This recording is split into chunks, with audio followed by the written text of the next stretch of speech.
I'm going to pivot today away from our series that we're in, the gospel series. And I'm going to talk about a topic that our church is living through right now, that a lot of us are living through in certain seasons of our lives. And it's like a question that we actually ask, but we are afraid to ask out loud. Who has those questions where you're like, I will never voice this question, even though it's living in your heart? This is one of those questions, and it's the title of my message. But the question for believers is not, does God exist? We're kind of like, we believe that God exists. We know that God exists deep down inside, and we'll fight for every breath in our lungs to say that God exists. And the reason we can do this is because God has transformed us. He has entered into our life. So it's not just theory. It's not just a Sunday sermon. It's not just Christian speech and teaching, but it's actually real and transformative. We also don't ask if God is powerful. We're all, as Christians and believers, believe and know that God is powerful, that He created everything, that He sees everything. So those are not the questions that the believer struggles or wrestles with. There is one question that continues to plague our minds, and we keep going back to it over and over and over again. So whenever I ask this question, I just want your hands to say, yes, that's me. I have asked this question, or maybe even I'm currently asking this question right now. And there's no shame in that, because we have to be engaging as we're opening up to God's scriptures, not just downloading information week to week to week. Whenever we engage, it allows room for God to begin to take our hearts to the place where He wants us to be. So here's the question. I know this is a big buildup. I hope you're not disappointed. But here's the question that we all think of and that we are afraid to ask out loud. And the question is this, and the name of the message is this: does God see me? Raise your hand if you've ever asked that. Does God see me?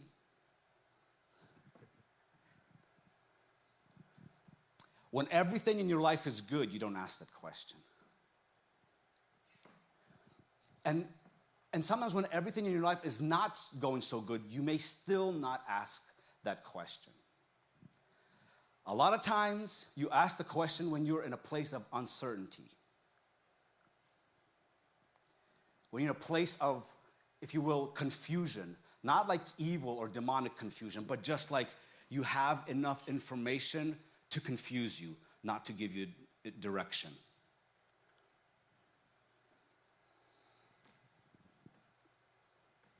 Does God see me? Does He see my tears? Does He see and hear my prayers?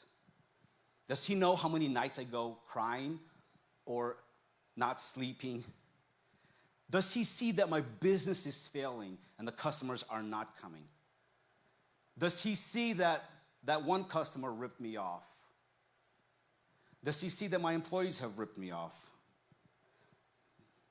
Does He see that my child is still far from Him? Does He see that I'm still sick?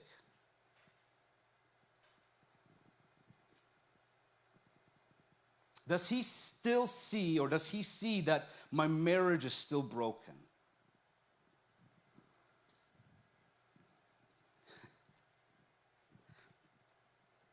All of those questions are basically saying, God, do you see me?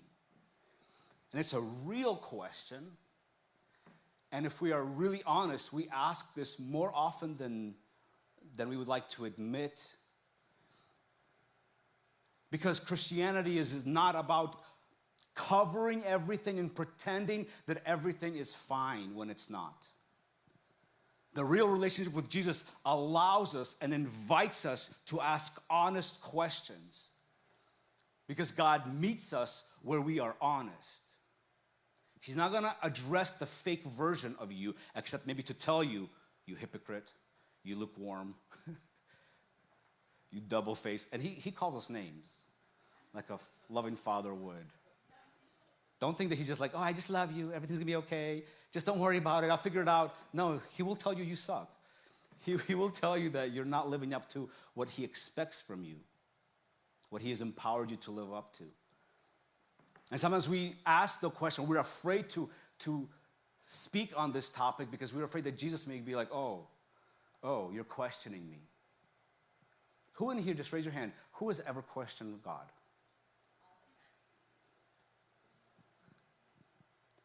And do you think that God pulls away from you when you do? Or does he actually unveil a depth of himself to you in those moments? See, the world may think that, oh, you're just sugarcoating everything. You're just using the right language. When Jesus is saying, no, I actually train you how to walk in moments when the world is losing their mind and you can be at peace and stable and still and confident even though you find yourself in the same situation that the person who doesn't know you. It was funny, we hung out with Donovan and Rachel, and they're here this morning with their baby. And we were talking about birthing and stuff. And you know, Maria and I, we're like, we made it. We have perfected the craft of babies and raising children. We're 6 in, and only the Lord knows when things will end. And I'm just joking. He already knows. He told us. But we were talking about having a baby and delivering a baby, and we talked about how there's like a delivery plan. Like when you first have your baby, your first one specifically, you guys know this. Whitney, you're finding out. Exactly. She's catching on. Whitney has been enough people who have babies who she knows better that there is no plan. But the theory is that you craft the plan that you give to the doctors and everyone follows so you can have the best pregnancy. And so that sounds good in theory, but once you get into all of this, it all goes out the window. So there is no plan, and you just kind of like wing the whole thing. And I'll tell you what, when you're winning the 6th baby, you kind of get a gist of how to wing things. And so we've become experts in winging things. But there is no plan. And that's the whole point of this, is that we think that we have everything in control, and whenever we step into a place of the unknown, we think that God's gonna, at that moment, pull back. And he's gonna pull back because we're disappointed. And we believe this lie that because we're disappointed, that means that we are also doubting and that our faith is being destroyed. And the truth is that's not the case. You can still be disappointed and your faith does not have to be destroyed. Disappointment distorts our perspective of God. This is why we sit in this place of disappointment. Not because God has done anything or didn't do anything, but because our perspective of him has pivoted. So whenever life does not unfold the way you want it, whether you're delivering a baby or not, when it doesn't unfold the way you want it, we begin to question, and this is really important, we begin to question the character of God. Because when we put ourselves in a position to say, God, do you see me? What are we trying to ask? What are we trying to tell? Where's the question coming from? When you become disappointed in your life, you become disappointed in ways or towards God who didn't do something that you wanted him to do. And so when you're like, hey, you're asking this question, this disappointment gives us a warped perspective where we are questioning the goodness of God. The last thing on our minds and on our lips when God doesn't do the thing that we're asking him to do is God is good. Like we subconsciously know that because we've instilled the truth of his character, but when you're living it out, and I'm not talking about like a one-off where you're like, hey, this didn't go my way. I'm talking about when you get pounded and pounded and pounded with the things of this world. When you really feel the place, not just, oh, I'm gonna ask this simple question. No, when you're like, God, do you, like it's not just a question just because something didn't go your way, but you're in a place mentally and circumstantially where you're like, God, I know that you see me, but I'm still gonna question, do you really see me? Because if you did, I wouldn't be where I am. So I want to talk about that because Solomon writes in Proverbs and addresses this. And where our church is, we're in this place with God right now that it's hard to pinpoint, very hard to talk about, because when you're in something, you have to have some sort of clarity on something when you don't have clarity on your next step. Does that make sense? When the times when you're uncertain, you don't know what to step, where to go, how to do it, but you have to have some clarity in something, or let me say it this way, you have to have clarity in someone when you don't know your next step. So Solomon writes this proverb. I'm going to read actually a few verses, but zero in on primarily two, and this is not a passage that's new to us. This is a very familiar passage to us, but I'm going to read the first 12 verses of Proverbs chapter 3, but we will land on verses 5 and 6. My son, do not forget my teaching, but have your heart comply with my commands, with my commandments. For length of days and years of life, and the peace they will be added to you. Do not let kindness and truth leave you. Bind them around your neck, write them on the tablet of your heart, so you will find favor and a good reputation in the sight of God and man. And then verse 5, where we're going to park. Trust in the Lord with all your heart and do not lean on your own understanding. In all your ways acknowledge him and he will make your paths straight. Verse 7, do not be wise in your own eyes. Fear the Lord and turn away from evil. It will be healing to your body and the refreshment to your bones. Honor the Lord from your wealth and from the first of all your produce. Then your barns will be filled with plenty, and your vats will overflow with new wine. My son, do not reject the discipline of the Lord or loathe his rebuke. For whom the Lord loves, he disciplines, just as a father disciplines the son in whom he delights. This points and paints a realistic image of how God treats and does things with his children. And too often we misunderstand that all the things from God are always good. But who knows that discipline is never good at the moment.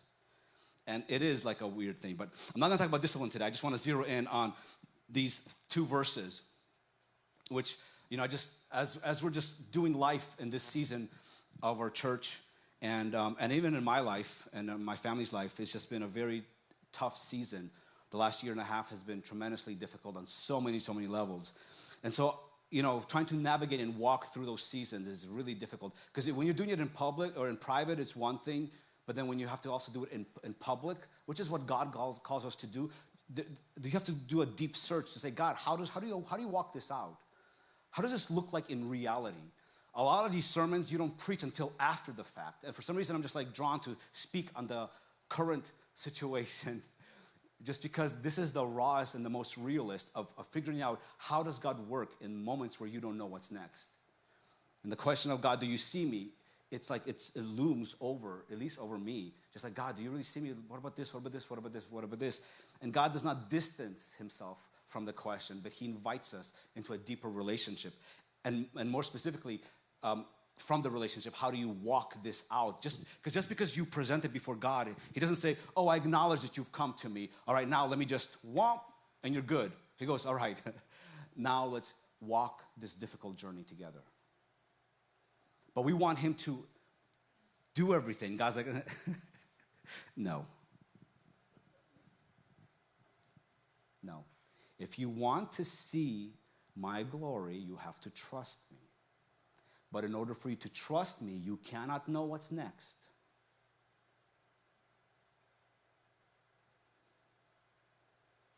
If he tells you what's next, trust is no longer required. Do you want to know or do you want to trust? We want to know. I know what you're thinking. God, I trust you. Can you just tell me? I really trust you. He goes, no, because you want to know, that means you don't really fully trust. Because if you know, you respond and react differently. But when you trust, it does something within you.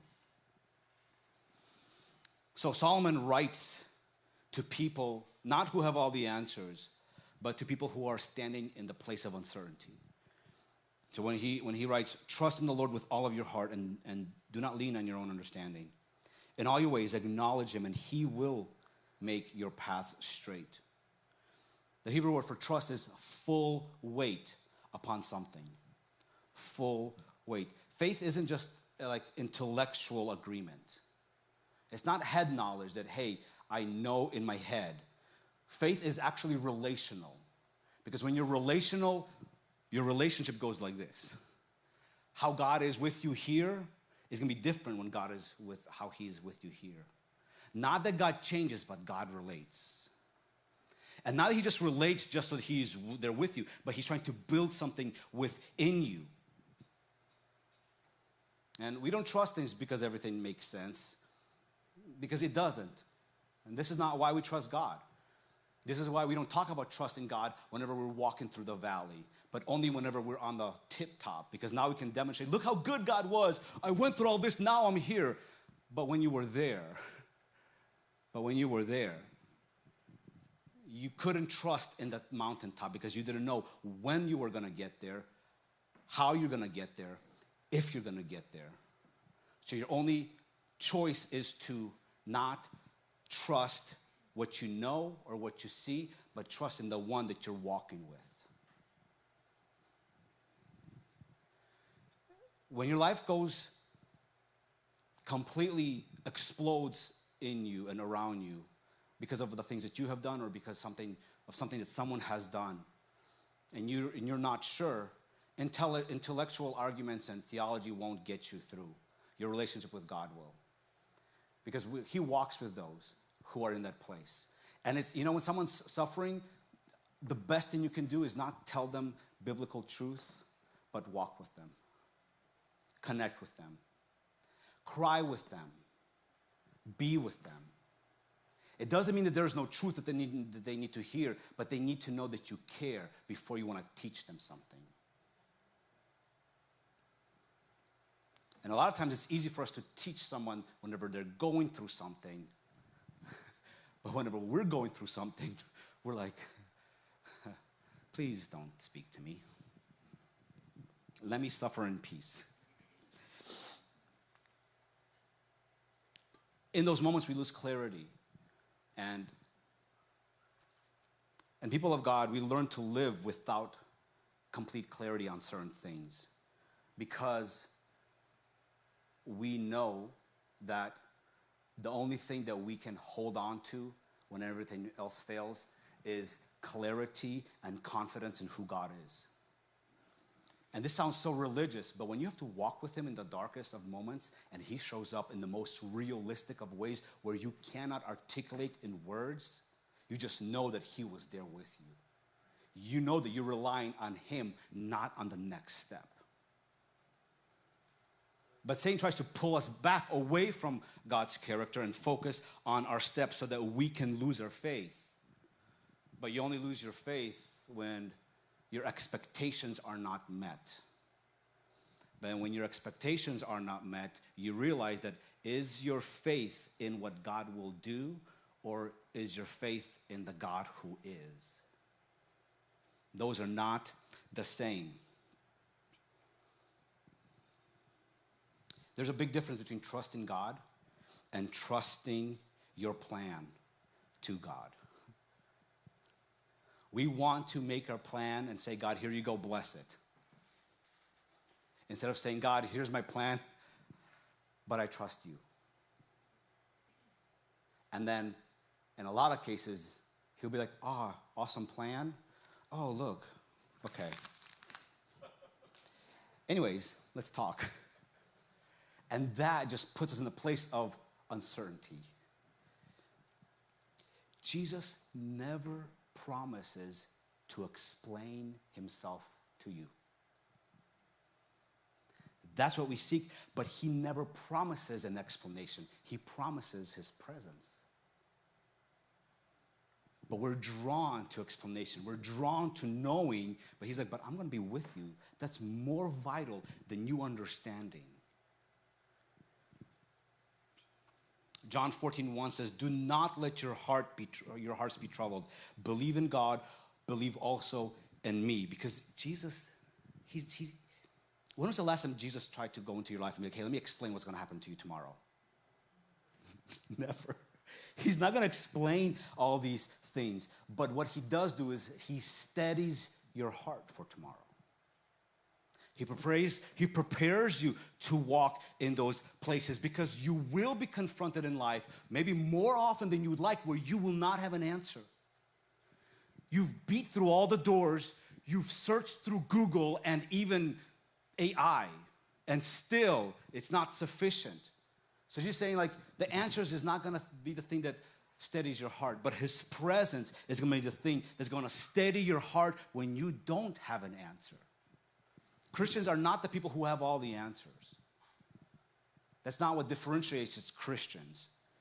But it's about having confidence in God to faithfully take the step without knowing what it would lead or any of the details around it. So the first big point is that when you can't trace God's hand in your life, when you're like, it seems like somewhere God has lifted his hand and you can't trace it, which puts you in this place of just confusion and uncertainty, where you're like, God, I thought you were leading me, and then I just don't see your hand on my life. When you cannot trace his hand in the moment, just trust his heart. Trust his heart, trust his presence, because that's what he promises. Your understanding and my understanding is just a window. It's not the whole landscape. What we see is confined to just a glimpse. This is why Proverbs 3 says, do not lean on your own understanding. Your own understanding is limited. He doesn't say that you don't have an understanding. No, he says don't completely lean on your own turn, meaning that your understanding is although you may have great understanding, it serves as a very poor foundation. Your understanding, my understanding comes from our experiences. So he's not saying, hey, abandon our reason and just find a room and turn on worship music and just cry everything away and he's gonna figure it all out on the outside. No, he's not saying not to have reason. He's just telling us not to enthrone our understanding above all things and build on top of that. Because once we build upon our own understanding, what's gonna allow us to crumble and what will crumble our lives is understanding that we don't really have an understanding to encompass the next step. Our understanding is limited to what we have been through up to this moment.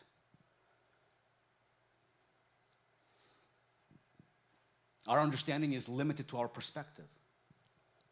This is why sometimes people come up and they try to educate you and you're like, sweetheart, what you're saying is very smart to you.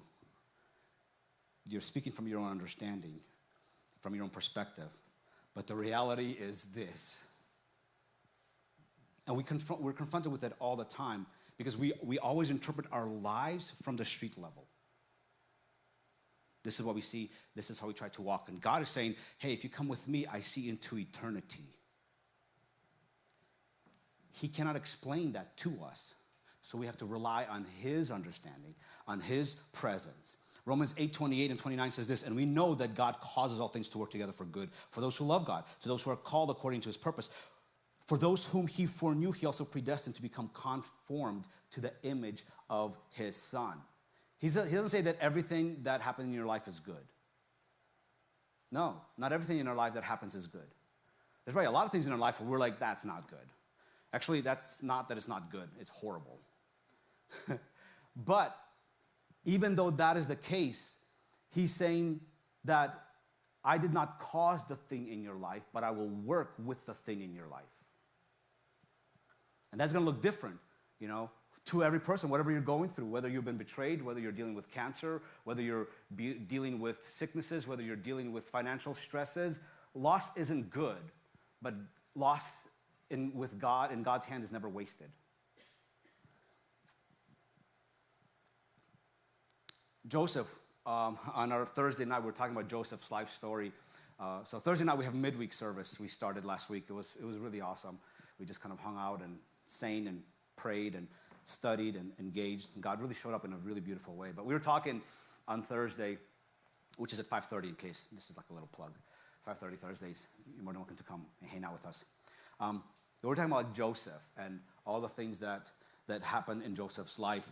How Joseph took his betrayal as rejection, right? He was betrayed by his brothers, and so he was, God had to work within him to see that the thing that his brothers did to him, although it was bad, it wasn't for nothing. God was preparing him for something that he could not explain to Joseph. Like imagine if Joseph, his brothers, there was like a toss-up between should we kill him ourselves or should we sell him into slavery? Like imagine your family doing that behind your back. Hey, what should we do? And after he's betrayed and sold into slavery, God had to work with him, walk with him, teach him how to rely on him. Because all what Joseph knew was that God rejected him. And imagine if in the moment God said, hey, Joseph, you're going to be the number 2 soon. Just wait. Joseph would be like, all right, sell me into slavery. Let's do it. 13 years later is when God shows up in a way that's visible. But for 13 years, Joseph has been walking in the place of uncertainty, but certain God's goodness. Because there was a time where Potiphar's wife was trying to blame him again, and we're not going to. Thursday was so good. We discussed this, and it was beautiful. But as she's trying to, set Joseph up again, there's a part where he says, "Look, I will not sin against my God or against my master." Like his priorities of how he walked before God was evident in how he would do and react to those things that he was being tempted with. And so for 13 years, God was like taking Joseph and shaping him. And not that he causes all this thing, but Joseph had nothing except God's character in those 13 years. And as he was in prison, God gave him a dream. God gave him like something to go on, but in the moment of his walk, everything seemed lost. It just seemed like, it was just wishful thinking. So he was not relying on that God's gonna do this and this. He was relying on God's goodness because God was just working through to position him. So my point is that God sees things from a better lens, from a higher lens than from our street lens, where we just see what's in front of us. And this is why Joseph is able to say, after he went through all of this, in Genesis 50:20, he says, as for you, you meant evil against me, but God meant it for good in order to bring out this present result, which is to preserve my people. See, Joseph wanted to preserve his life. God wanted to use Joseph to preserve his heritage, his family, generations.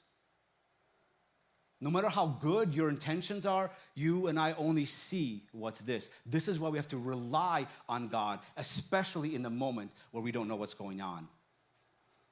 And the thing is that we have to navigate as a people of God through these uncertain situations differently. Like we cannot just lose all hope when we don't know what's next. And so, and this has been like a real walk within our church. The beginning of this year, we were talking about where we are as a church and relying on what God is wanting to do. And we've been throwing around a lot of things of what is next for a church. As even the question of should we continue to meet as a people? Is God done with AVL City Church?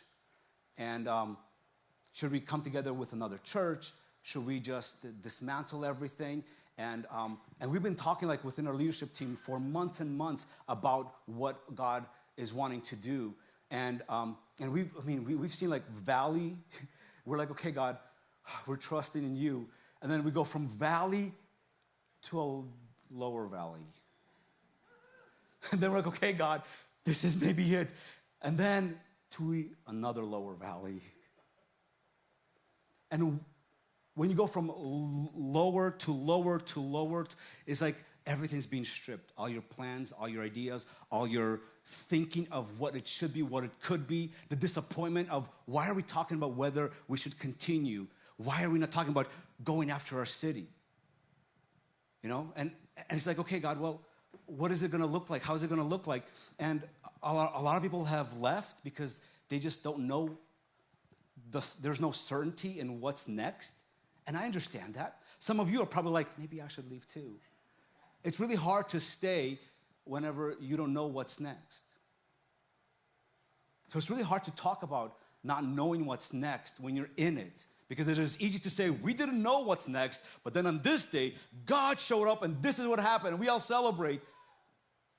Those are easy sermons. Those are easy things to talk about. But it's really hard to be like, okay, God, everything within me says, I think we're done. The financial, the amount of people that show up, the building situation, the life issues. There's just so many things going up against going. Like all the things that we have experienced as a church, as leadership, as me as an individual, has all pointed to move on, pivot, do something different. And it seems like that would be the thing. And so for me, like, I had to learn, like, how do I walk in this place of uncertainty? Not just with what's next for me in my life, but what does God want to do with the church? I don't want to do church if it's just to do another church. I want to be in His will. I want to be where He needs me to be, more than what I think it should be or what you guys think it should be, where we should be, how we should do things.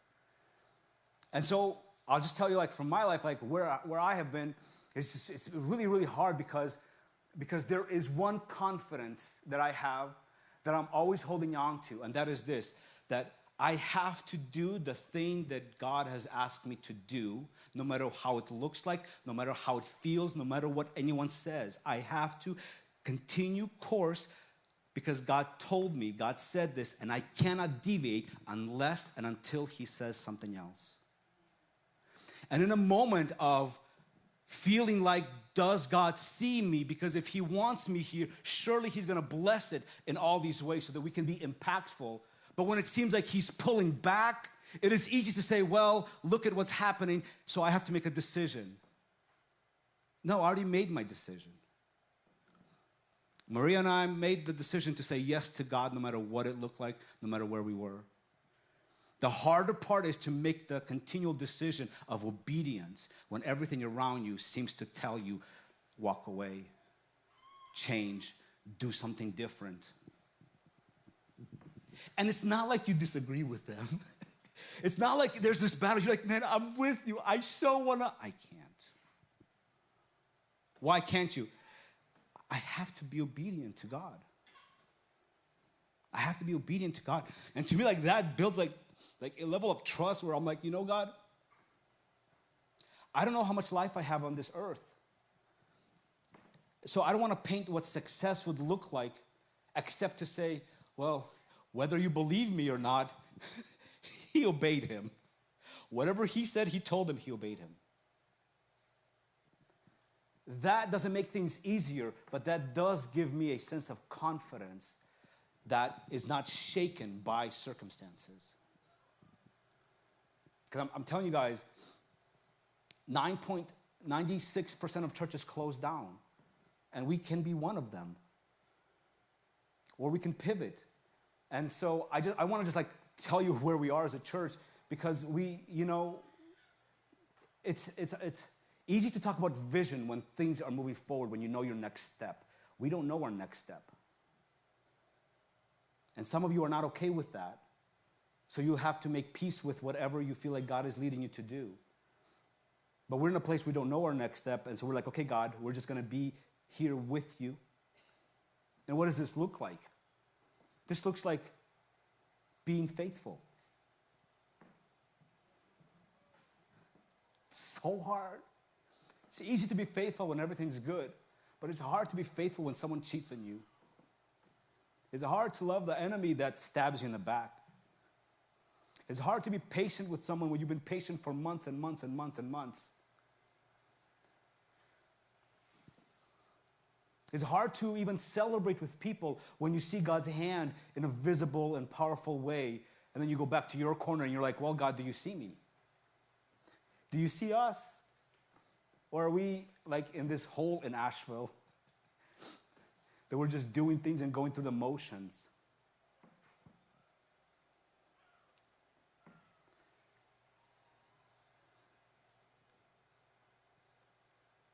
So in this time of not knowing the next step, I had to pivot from trying to find the next step to saying, God, I trust you. I trust you. My heart, my position, our leadership team, our position is, God, when you tell us what's next, we are all going to move. Because we don't want to conjure things up. We don't want to hype things up. We don't want to try to pretend to do something. We just want to be completely exposed and say, God, this is where we are. This is who we are. We just need your presence. And we're going to continue to do what? Be faithful. In this moment of uncertainty, you do the last thing God told you to do. Give financially. Give with your time. Serve people. Love people. Show up wherever, however you can. Connect with people. Pray for people. Believe for others. Encourage others. Seek the Lord in your private life. We don't need a next step as a church. We just need to know that He is with us no matter what it is, no matter what He tells us what the next step is, no matter what it looks like. We just say all of the next steps are irrelevant if we don't understand that God's presence is really where everything is. And God's presence is not an emotion. It's not a feeling. God's presence is real whenever you don't know if He sees you. When if you look at your life, you're like, God, man, maybe I just messed up so bad. And you have me in this place where it's like punishment. God loves me, so He's going to punish me more than anybody else. You know, you're like, okay, God, of course, just keep disciplining me, keep punishing me.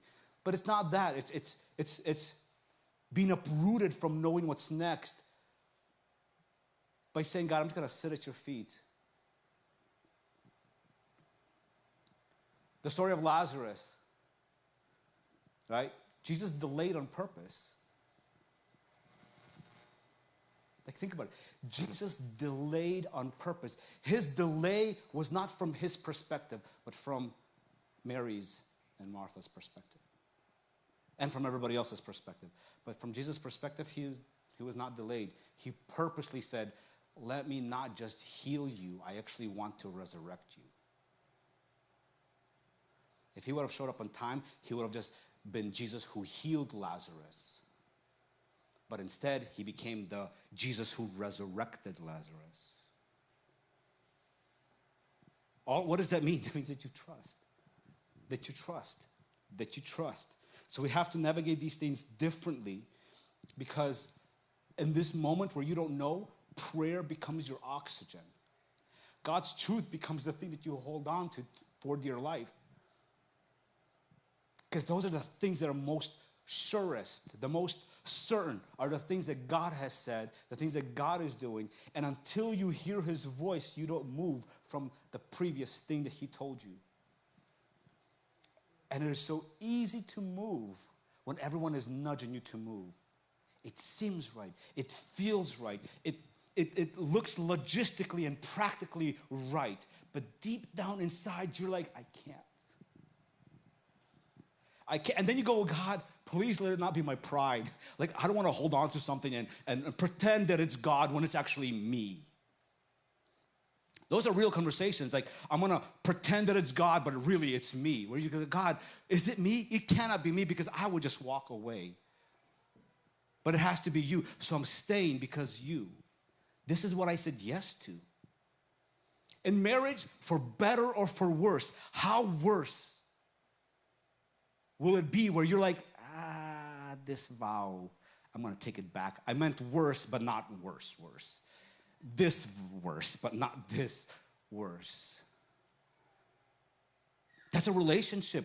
Better, worse. With God, better or worse. Not because God is causing it, but because God is working through all the things that has happened in our life, which He causes for His glory. Okay, I'm going to have the band come up, and there's 3 lies that I just want to address, and then just give us a place where where we can evaluate our own lives of where we are, what God is trying to do and say in our own lives. But real quickly, I just want to give you a practical update with our church. As you guys know, we're like, this building has been like a question of what's going to happen, whether we're going to meet. People are calling me like, hey, are we still meeting? Like, yes. Just don't do anything dumb until we tell you. If we told you we're not meeting, we're meeting. So we try to be really clear with you guys. We're having a Sabbath. We haven't stopped meeting. We're just having a Sabbath. So don't show up this Sunday, but we'll be back next Sunday.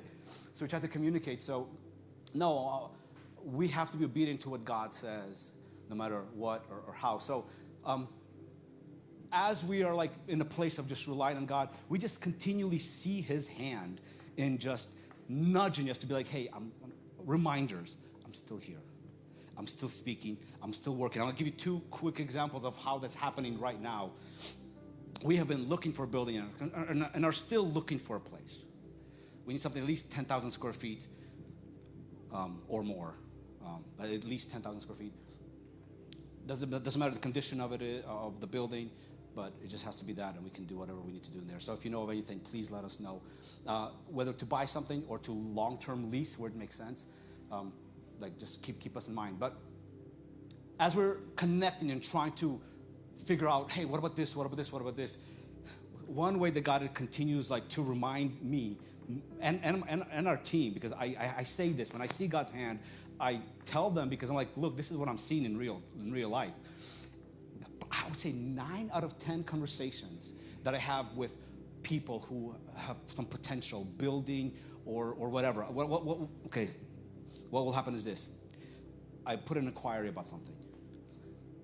The person doesn't respond. Could be days, could be weeks. But then they respond. And then they respond typically on a time where we're meeting with our team. Like we meet with our team Monday nights or Friday nights when we have dinner.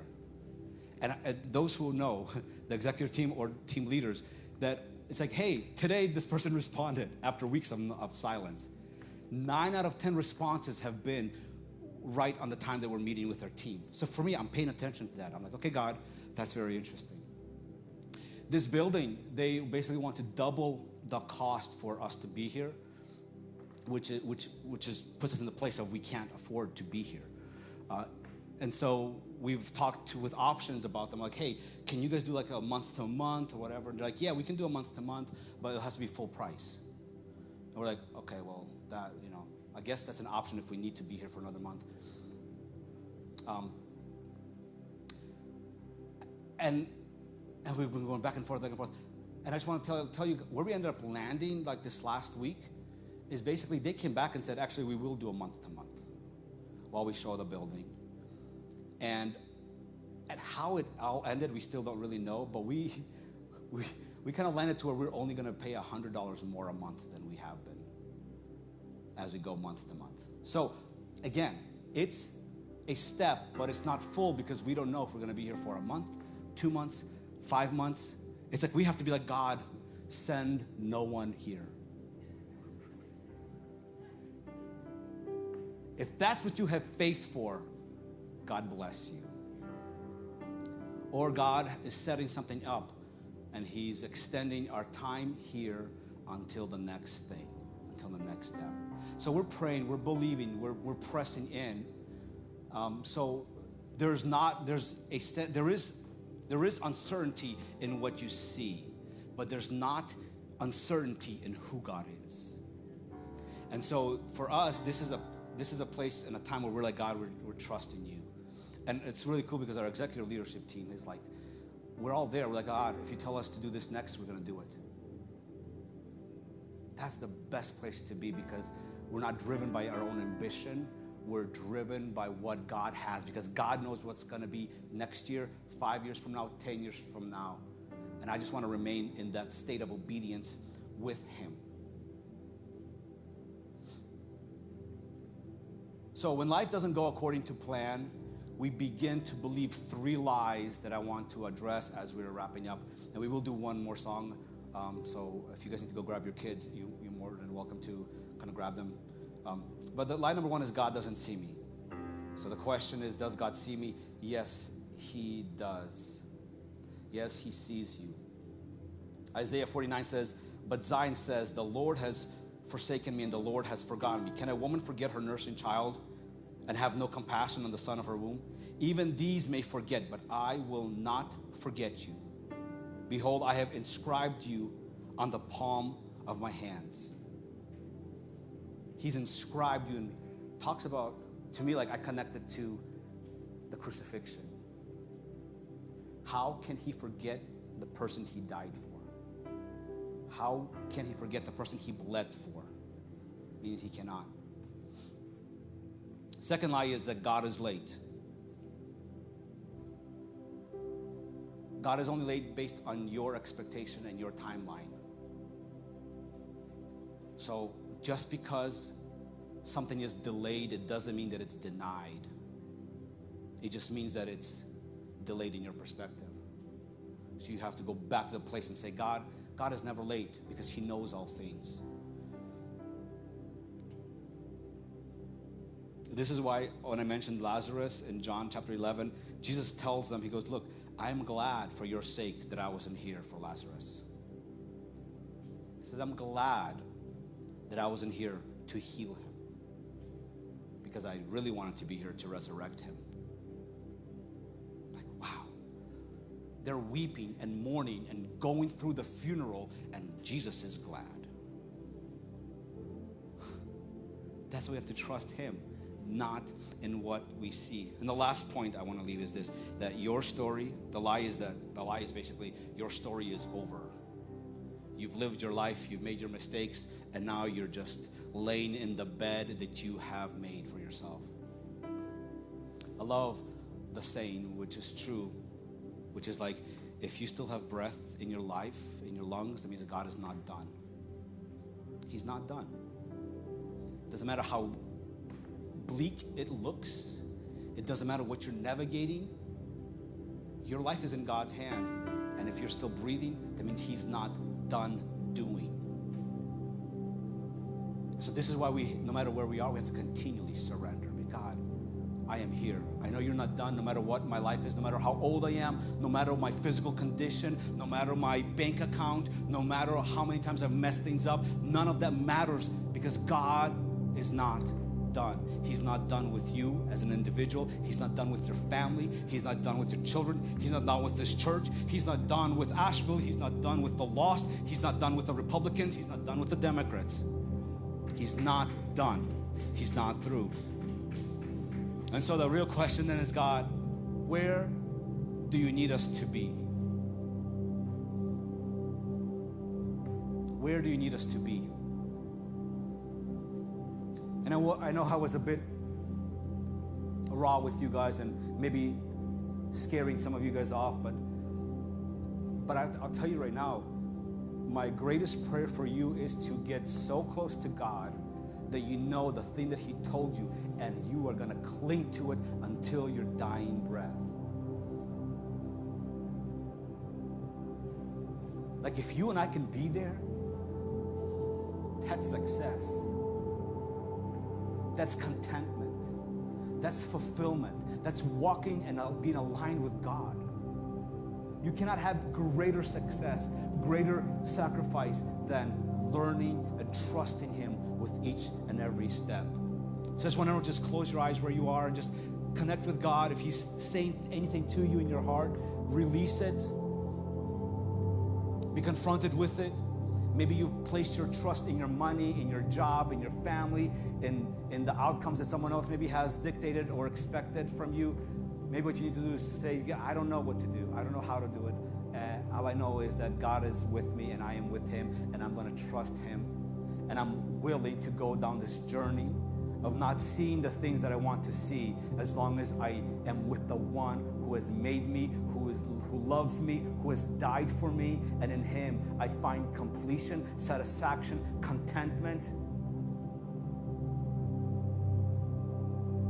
And so, Father, I pray and I ask that your Spirit just sweeps through each and every heart in this place, no matter where we find ourselves in our life, no matter what circumstances we find ourselves, whether we caused it or whether someone caused it against us, Father, we surrender it all to you and we just say, God, teach us to trust you in these uncertain times in our life, God.